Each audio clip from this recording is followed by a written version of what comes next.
Okay, we're live on Facebook. We're on my page. I have more, well, I don't know.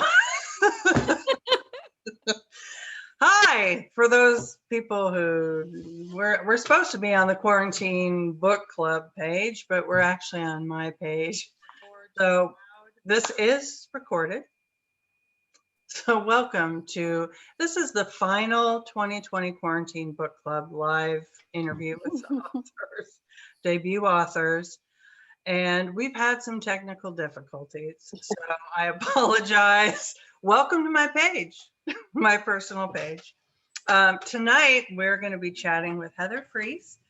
She's the author of The Baddest Girl on the Planet, winner of the Lee Smith Novel Prize. Her work has earned notable mention in the Pushcart Prize Anthology, very big deal, and Best American Essays.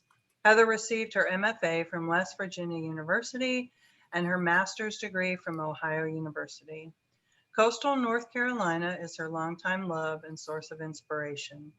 Her writing deeply influenced by the wild magic and history of the Outer Banks. She currently writes, edits, and wrangles 3 small children in Raleigh, North Carolina. You can follow her on Instagram, Facebook, Twitter, and TikTok at Heather K. Frese, at Heather K. Frese. And welcome, Heather. Thank you. We've met 2 of your children, but no, the third one's keeping a low profile right now, but I'm sure he'll come in at some point. That's fine. They want to be a part of the action, because this has been exciting tonight. It has. It would have been quite funny if it wasn't like some kind of hiccup going on. Keeping with the theme. I'm posting the link. Pamela, I've got to ask you, is this your author page or your personal page? Oh, I believe this is my personal page. Would anyone like to go to my personal page? It's on my personal page. Yeah. Yeah. That's where I just posted the link. Okay. Okay. Friends. Okay. So we're on. Yeah. Yeah.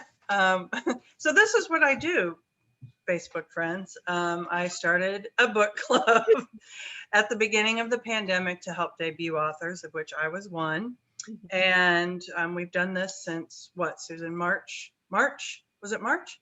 March 14th. March 14th of 2020. So a little over a year, and we have done what we set out to do, and now we are ending. This is it. But I feel hopeful because I know, Heather, you've had some real life events, and that's what, I'm zoomed out. I think we're all zoomed out. Yeah. So we want to go meet some people in real life. So that's good. So let's, I know some people don't like it when I ask these questions, but I'm going to go there. Heather, where did you get the idea for Baddest Girl on the Planet? What was the germination of this book? Yeah, so let's see. I've been writing these characters for a long time, so it's hard to pinpoint when the idea for that book came along. I remember I started in my first creative writing class in college, undergrad, was to write a scene, and I wrote this little scene about 2 little girls meeting on the sand dune at the Frisco National Seashore Campground. And then I wrote a story about them. Then I wrote another book that still needs to be revised. But Evie was in it. And then I wanted to write this one, what I thought was just going to be one little story about how Evie got divorced from her shithead husband. I just wanted to figure that out. I wanted to figure out how, I knew this wasn't the right guy for her. This was not a good relationship, and I knew she was going to leave, but I wanted to tell that story. And Mike Tyson actually had something to do with it, because a friend of mine was telling me this story of how Mike Tyson really disappointed her when she was a kid, because she happened to live in the same little town as Don King in Ohio, and he promoted Mike Tyson, and he had this training camp, and Mike Tyson would stop and watch her do cartwheels. And I thought that was just the most strange, random thing for a little girl in Ohio to have a connection to. And I started to think to myself, what if that happened to Evie, who I'd been writing for a while? What if that happened to Evie, and what if that was somehow connected to the story of the demise of her, shitty marriage? And so that was the real genesis of it, was that one chapter, and then it kind of took off from there. Okay, so you actually knew someone who knew Mike, had some experience with Mike Tyson in their past. Yeah, she was just dropped it this little anecdote during lunch, just like really offhandedly, like, yeah, Mike Tyson used to watch me do cartwheels. What are you talking about? You're like, weird. So bizarre. I'm like, can I use that? I need to use that. On more than one occasion that happened? I don't even remember. I think so. Like, I think she said like they played with Don King's grandchildren, like on his lawn. So like they would just go and like sit there, the boxers would stop and watch them. They're like big, huge sports stars. So they idolized them and thought it was great. I'm like, what if that happened to Evie, who lived in this really small town, and she took that story back? And then Mike Tyson's reputation tanked. So what's next? So. Yeah. I mean, I know Mike Tyson was big for you. I mean, I remember it. I remember the shock of, Evander Holyfield, and he he bit his ear off. Mm-hmm. But for me, my age, it was Mr. T. But I don't even know what Mr. T. No, I'm solid Gen X. I know Mr. T.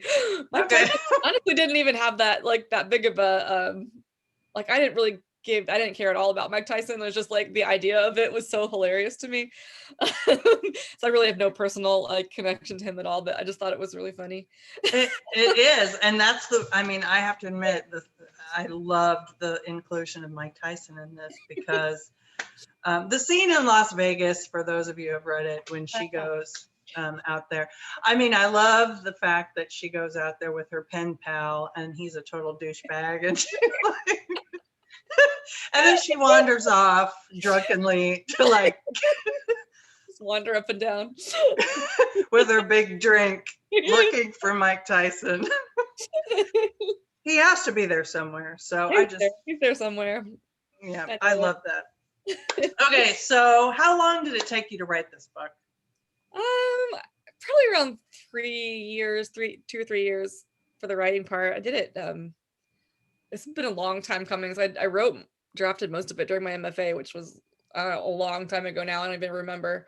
That was like the bulk of my project. I don't think I started my first year, so it must have been 2 years. And then the last year after, I was kind of polishing it up and finishing and putting in whatever else I thought it needed to go into it, and then revising, which probably took another year. So.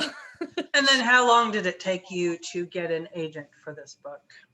Yeah, so how it worked out was, so right out of grad school, I started querying agents, like after I'd gotten it where I thought it was in shape,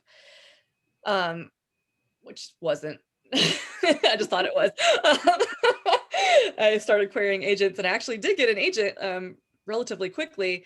And he said, gave me some suggestions, to polish it up, put in anything I thought else needed to go in. So that was like another several months of work trying to get it to where I thought it needed to be again.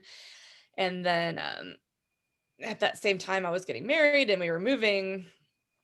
All this stuff was happening. The agent sent it out. And it was getting close calls. Like it was getting, yeah, we like this a lot. Yeah, we want to see more from this author. But nobody was like, yeah, we'll take it. Nobody picked it up.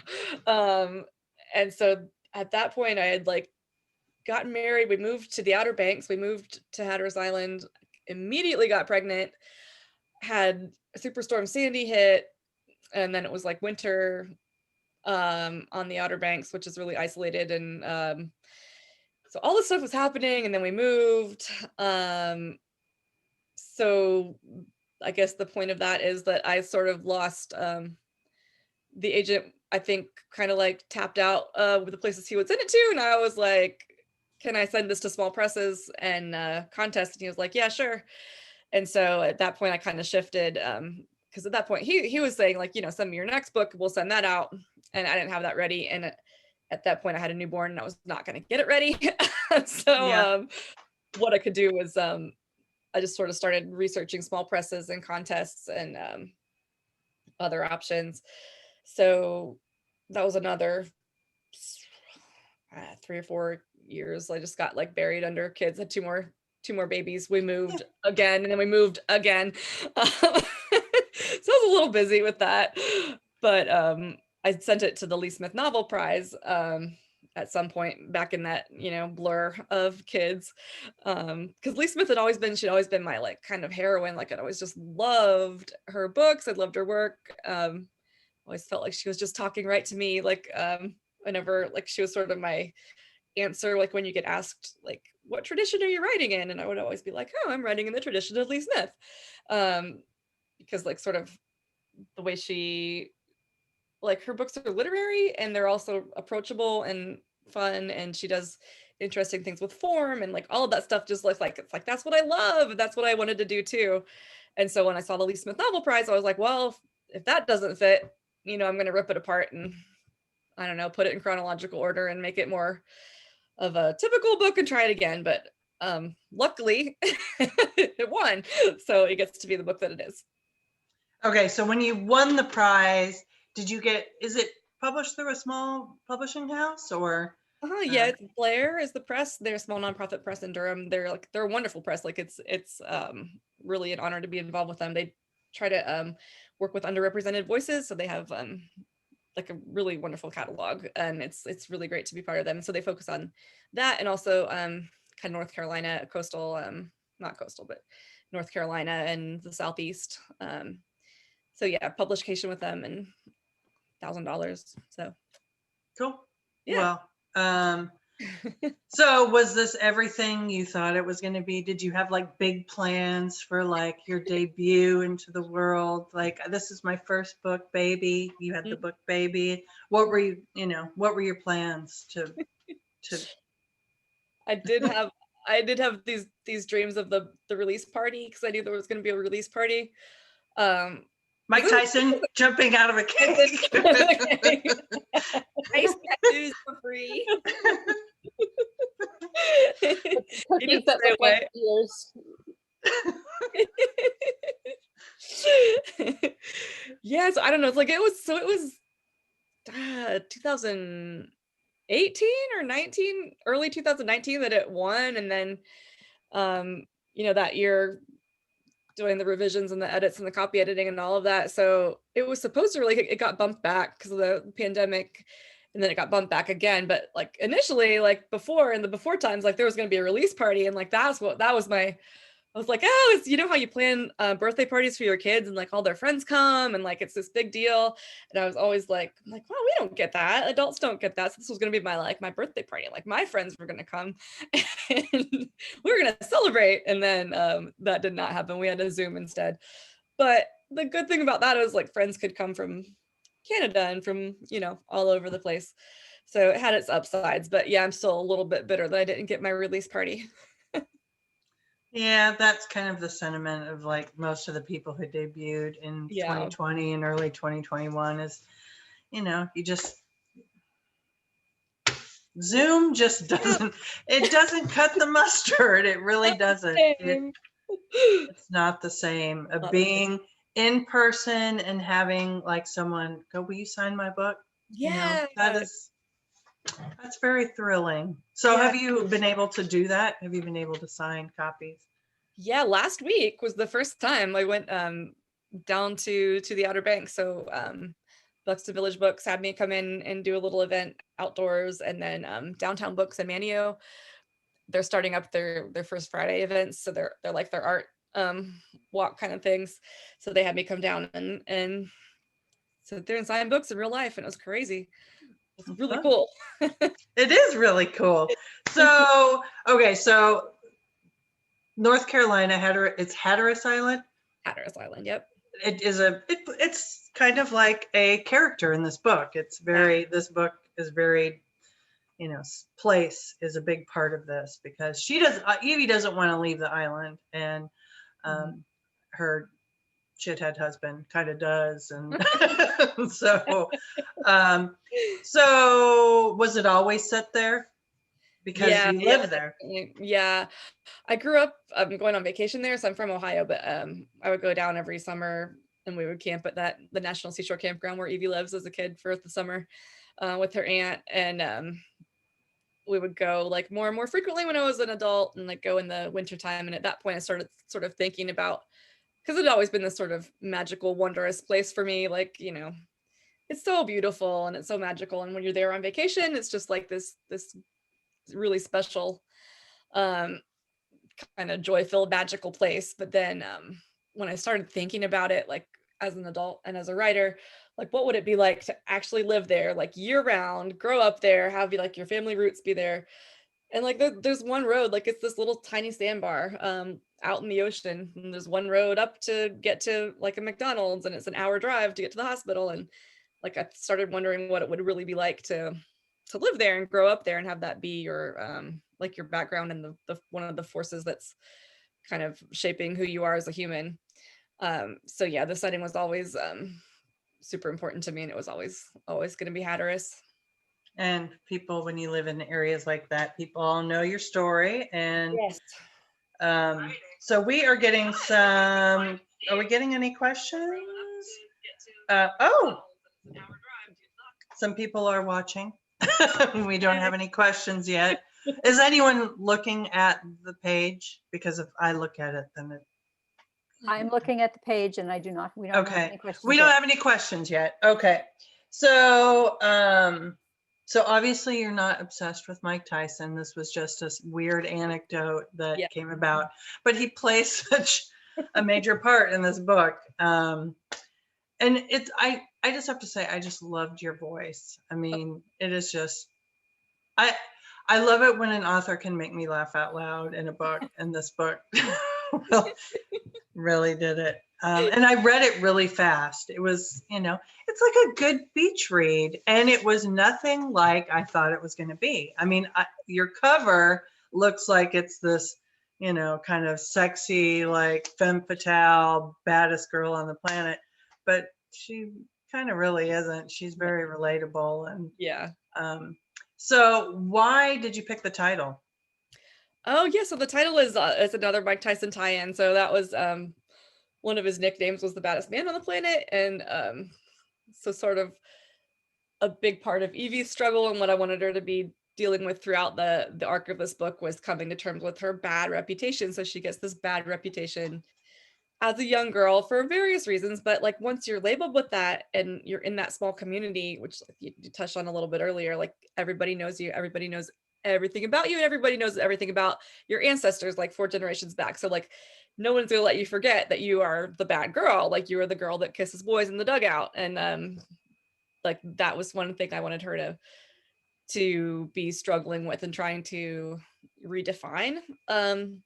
And so it was that notion of being bad. And so in that way I wanted the baddest man on the planet and the Mike Tyson stuff to tie into the title, make it the baddest girl on the planet.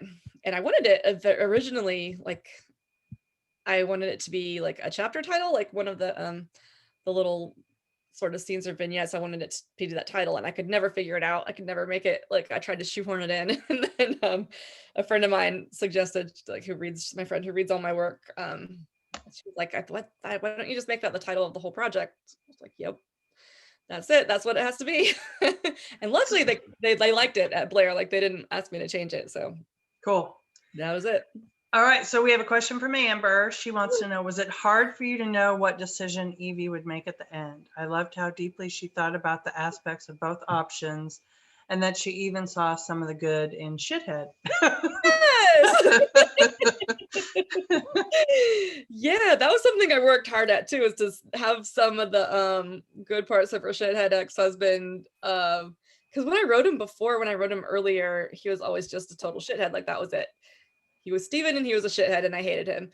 But I had to start, I wanted him to be a little more multifaceted. I really wanted to figure out why he acted the way he did, and why Evie did the things she did too. And so that's something I was working hard at too, was to like really come to terms with him as a fuller character and not just, you know, the asshole. But for the ending, yeah, it was I put a lot of thought into it to figure out what I thought she would do. I wanted it to be like, once she made the choice, like she was not going to go back to Steven, I wanted her to have another harder choice to make at the end. Because I think she finally makes peace with her community, and like she has this complicated relationship with it, like where sort of when she's a kid it's this love-hate relationship, and then when she's a young mother, like she doesn't want to leave, she can't leave her family and her support system. And then like I think she finally comes to feel like a part of things and to come into herself and to feel like she belongs there, and then she has to decide if she's gonna give that up or not. And but like she was Evie, like she wasn't gonna just, not take the chance and jump. So I think her character sort of made the decision for me there. So which character gave you the most trouble in this book? Oh, Writing. yeah, it was Steven. It was hard. And I think who else gave me trouble? Yeah, Steven was the hardest, I think. And maybe Aunt Faye was always a lot of fun.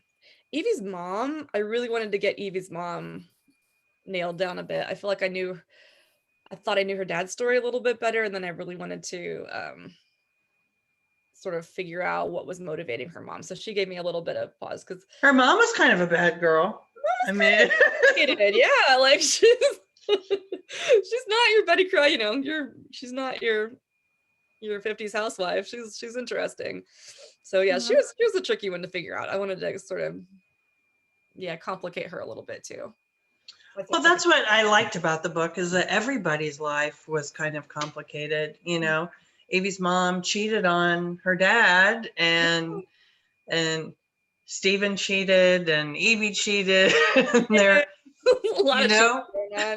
was a lot of cheating going on, but it didn't seem, like a soap opera. It just seemed like what actually happens, in real life. Yeah, this kind of things happen, and and then they reconciled, like they figured it out and like moved forward. At least her mom and dad did.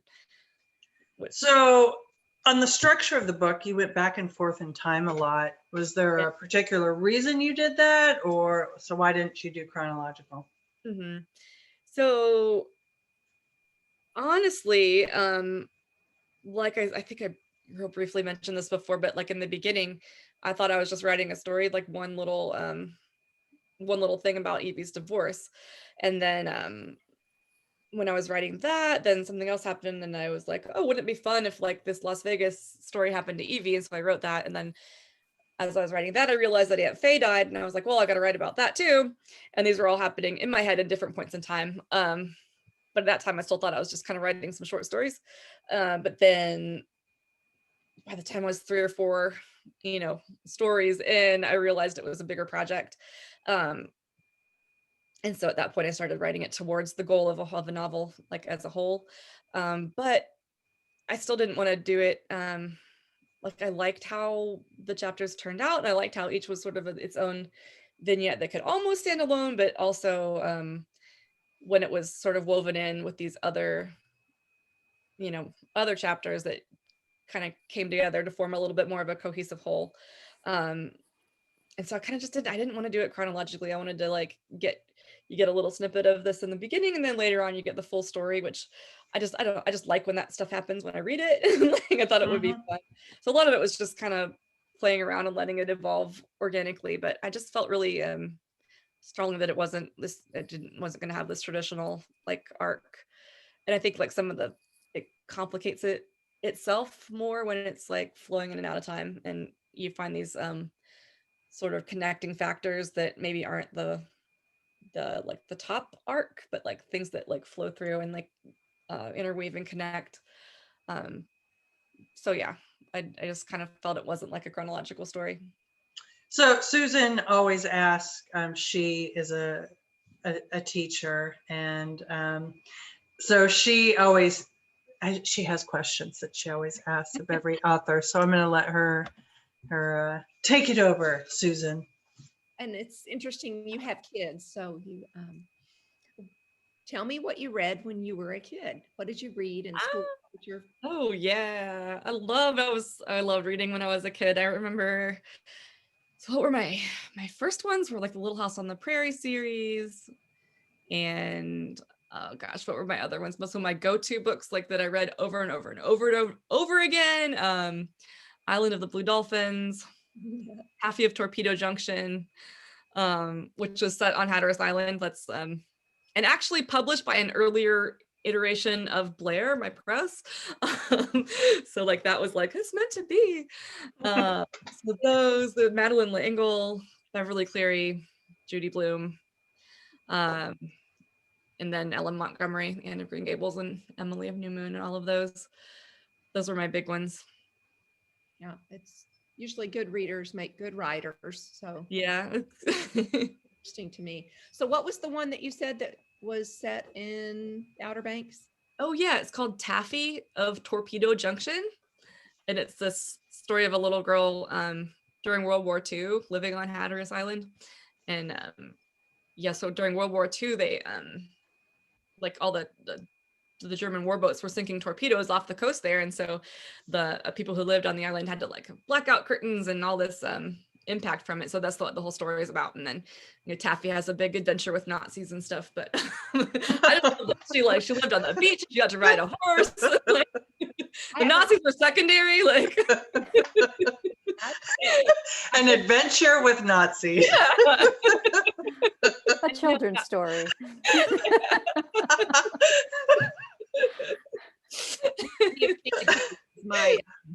my Outer Banks book that was always in my classroom. So my in-laws always went to the Outer Banks every year for vacation. And being a Texas girl, we didn't go east very much. Yeah. I finally went a few years, 10 years ago, maybe, with my husband, and he grew up vacationing in the Outer Banks. Oh, wow. Yeah. So we went there, Body Island. Yep, Body Island, that's it. Island. Yeah, all up and through their Hatteras, and Yeah, that's Evie's stomping grounds. that's like I said, it's the very next one. I think it's really good that we're ending on something like this too. I'm going to say I'm kind of sad that we're ending. Yes. It's nice. It's a palate cleanser from a lot of the other ones. We've had some that were more difficult to read and get through, and it's just I'm excited about it. I'm excited to. No, this is a fun book, Susan. I think you'll like it. Yeah, I was really very much envisioning it as like a literary beach read. Like it would be like what I would want to read on the beach in the summertime. So like, that's kind of like the genre I was going for. It's because it's literary. Like it's not like ultra fluff. Like it's doing some weird stuff with structure and point of view and narrative arc and stuff like that. So it's definitely got that literary bent to it. But I also wanted it to be funny and approachable and something you would want to like sit down, put your toes in the sand, and read it.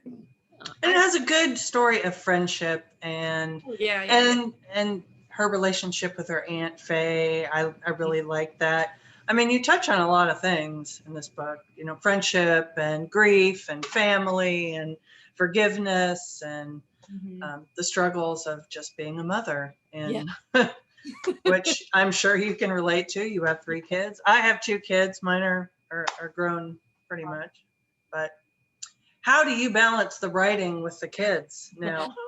I don't. I'm not writing right now. It's really hard. I was, a lot of people are like, how did you do this to write this book with 3 kids? And I was like, oh, I didn't. You're giving me way too much credit. I'm like, wrote this before the kids. I submitted it while I had the kids, but it's really hard. It's hard to get in that headspace and do the switch. And like, I was like this year, I was supposed to have like 2 mornings a week when the littlest one went to preschool and the biggest 2 were in school. But then now we're in virtual academy for the year. So it's hard. I'm like picking at stuff when I can and writing short things when I can. I've gotten a little bit more done in this year than I thought I would. Some little essays and stuff, but no novel. You're working on shorter pieces. I've been working on shorter pieces. I do have like a revision of a novel that I want to tackle this summer if I can find a babysitter or something to get a few days a week or a few mornings a week. And then I started something that I had an idea for a new novel, and I started working on it. Like I literally have a page and a half, but I think Evie's going to come into it. Like I think she's not done with me yet, so, which I hadn't been planning on. So who would you cast if this was a movie? Who would play these people? Yeah. So apparently like I'm kind of too old. Like all I could think of was Kristen Bell, who was she? Just Anna. She was the voice of Elsa. And what is her other show? Mom? Was she in Mom? No. Remember? No, she in the what was the Ted Danson show, wasn't she? The Good Place. The Good Place, yeah. Yeah, she's super quirky, and like I was like, well, she'll have to dye her hair because Evie's brunette, but like kind of someone with that like quirky Kristen kind Bell of. is probably brunette too. So Just told me that she's too old, so I don't know who else would, but somebody with that kind of a vibe, I think would be Evie. Okay, and who would be Stephen? Oh God, Steven. I don't know. I haven't thought about that one. Who would Steven be? I don't know. He needs someone that's got a real like kind of a dick vibe to him. I can't pinpoint anybody. So who's the actor with the dick vibe? The actor with the dick vibe. The actor that always fucking jerk. Like it was like, God, I don't know. I'll have to think about him. Amy had an idea. I couldn't hear her though. Who? Oh, I said Shia LaBeouf has a dick. Oh. Yeah. Yeah, and then you got to have somebody for Royce, the guy she cheats with. Who's Royce, kind of a, yes. I think I ran into Royce. Like I ran into a real live Royce when I was down there for the book signing. I went into a restaurant to pick up like takeout, and this like tall guy with dark hair, like in his late 50s, like came up and was like kind of like low key flirting with me, and I was like, "Oh, you're Royce!" Royce. Like I see the appeal. He's just a safe kind of guy. He's kind of guy, kind of sweet and charming. Like, yeah, good old Royce. One of my friends asked me, like, does Royce ever find love? And I was like, oh, I have to write that. That's going to be the short story that I have to write. That has to be something short. Royce needs to find love. He does. He was a good guy. He's a good guy. We have another So, whoa, we have another question. question. Amber also. She says, "Is there a good story behind Austin's name? Not Austin. Yeah, I just wanted to, in my mind, when Evie gave birth, she was sort of like going to be like, I don't know, paying tribute to, but like honoring her family name. Like at that point she was married, so she was Evie Odin, and so her son was going to be Austin Odin, and let's like give him her maiden name. And then of course she takes her maiden name back, so everyone assumes that she named her son Austin. And, it's one of the questions I would get when I was workshopping this in grad school. I'm like, so her son is Austin? I was like, no, guys, come on. You've read the previous chapters. You know that she was married to Stephen Odin. Like, put it together. It's Austin Odin. So why Austin? What is just the name? You didn't want to like, do you have an affinity for Austin, Texas, or no? Yeah, Austin is actually like a super common family name on Hatteras Island. So I wanted Really? Yeah, there's Austins everywhere. So I wanted to make all the, like, most of the names in the book are kind of authentic. Like there's several that like literally arrived on a shipwreck back hundreds of years ago. Someone crashed there, and that's where they've lived from here on. So the Austins are one of those families, one of those long native Hatteras Islander families. So no affinity to Austin, sadly. Okay. Here's a great place. I'd like to go sometime. Yeah, I mean, if you're going to visit Texas, I would definitely go to Austin. That would be it. Not in the summer. Yeah, just not in the summer. Yeah. That'd be your Spring. January, February trip. Yeah, that'd be nice. Yeah. So no, you're not working on anything right now. Kind of, yeah, hopefully. Are you reading anything right now? Yeah, what's on your nightstand? What are you reading? Yeah. So like one of the most fun parts of this whole process has been sort of connecting with the other like 2021 debut authors. So I've been reading a lot of them lately. So what I just finished was a memoir called Wait for God to Notice. It's by Sari Fordham. It was so good. It's about her childhood growing up the daughter of missionaries in Uganda under the reign of Idi Amin. Oh, wow. It's fascinating. It's so good. It's so well written. It's beautiful. Sari Fordham, Sari. So good. And then right now I'm reading a novel called No Heaven for Good Boys. And that is Keisha Bush. So Sari's book is set in Uganda, and then Keisha's book is set in Senegal. So it's like one of those serendipitous things where I'm like going from one side of Africa to the other side in my reading, which I kind of love when that happens, when something connects that's you're not supposed to. And I just heard an NPR story about an uncle who was taking his like nephew. He had like huge family, and he was bringing a tradition of taking his nieces and nephews on a trip when they turned 16 to anywhere they wanted to go. And it had to be a place he'd never been and they'd never been. And the story was about him taking his niece to Uganda and how they like trekked to go see the gorillas. And how, you know, it was like they had to like, you know, it was not like this totally curated experience. It was like they had to hike through the jungle and you know, chop stuff down. I'm like, I wouldn't do that. But in that book, like their house is like right on the edge of the jungle, and so there's like regularly these giant snakes and these driver ants that like come in and almost eat the baby, and like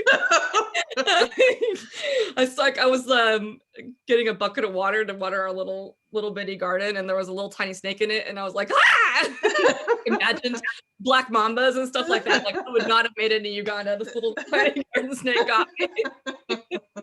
Yeah, me neither. I'd be like, yeah, but I saw a snake or a spider. I'm like, no, I'm done.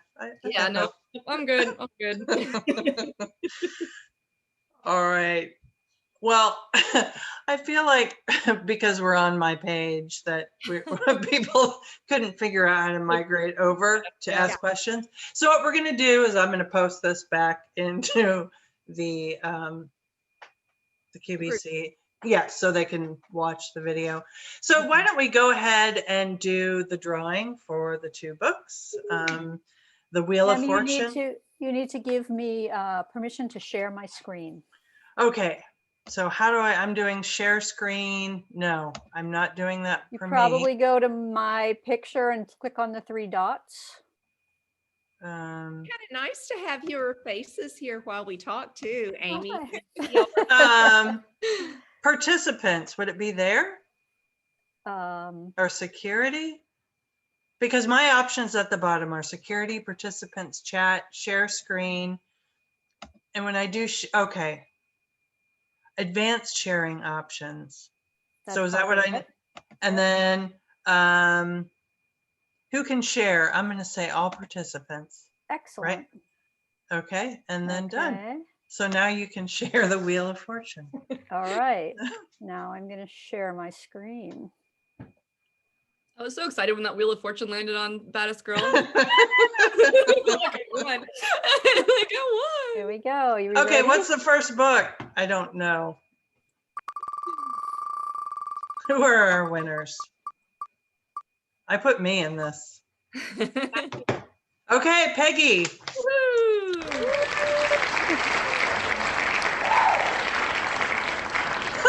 I love the fake applause. That's just Wheel of Fortune. Okay, and the next winner on the Wheel of Fortune. Oh, we have another one. Yeah, there's two books. Oh, sorry.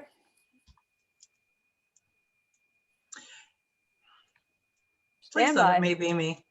I want to be a winner. I think I should be a winner. You deserve it. If your name isn't chosen, you are a winner. Yeah. Pick me, Wheel of Fortune. Come on, Wheel. Oh, it's Amber. Yay.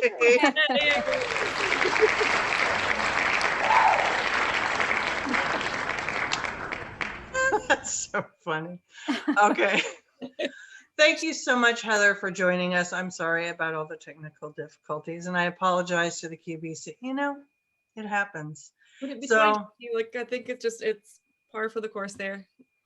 So, but aren't we grateful that now we can go back to some in real life events? I have been fully vaccinated, as my family has been fully vaccinated. So, you know, have to wear masks. We can.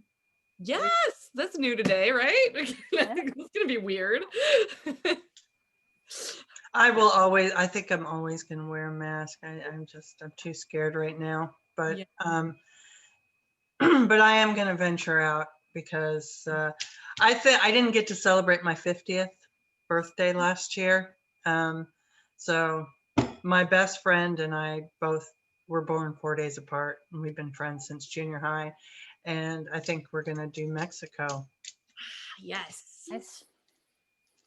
in August. We'll see. I don't know. I need to get a job first.